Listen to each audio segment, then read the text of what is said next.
AI, the right metaphor probably to start with, is that it is a digital species. It's a digital companion.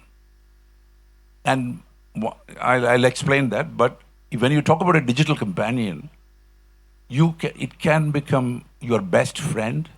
It can become your tax assistant, tax advisor.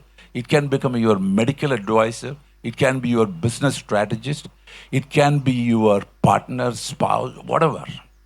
Yeah, it will. And when you say this, a lot of people will ask, and when I say this, a lot of people ask me as well.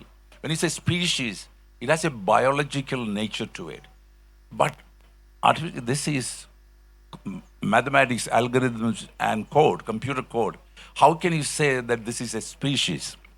I will ask you this, and in fact, some very well-known people have asked. If you tell me that this is mathematics, algorithm, and microcode, computer code, I'll ask you, what are you? What am I? What are we? We are just water and carbon, isn't it? And if you really want to have a comparison as a species, don't look at how it is in physical state, but look at what it can do for you. You can communicate with it in your own language. It can see like what you see. It can process, it can take a lot of data and process it and make sense like you're doing. It has memory much better than what you and me have. You know, we have much more sophisticated, but the other fellow is much more predictable memory. It can act autonomously if you allow it to do. And it can be creative and it has a personality. And it can be imaginative. So tomorrow you have your daughter's birthday, 3 years, and if you really want to have a poem written, it will give you the poem in no time. And if you want to have bedside stories in Malayalam to be told to children before they go to bed, then it will do it for you. So all of that it is doing. And that's the reason why. And it also learns. And after some time, it will know you perhaps better than even yourself. So it will say, ma'am, I don't think perhaps you will like it. You might think that you're liking it, but it is quite possible that you can get. Now, if it goes like this, so I'm just taking that as an extra one. Is it very dangerous? I'll say in the last World Economic Forum, the World Economic Forum every year produces something called Global Risk Perception Survey Report, GPRS. And one of the three biggest risks, which was identified by nation heads and the business leaders and leaders of civil society, was the misinformation, disinformation, and the risk and uncertainties about AI. But let me tell you this.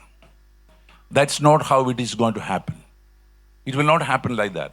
Because unlike all the major breakthroughs and milestones in human progress, if you look at humanity, for example, I'll tell you, we discovered continents, but we plundered their wealth, we colonized them.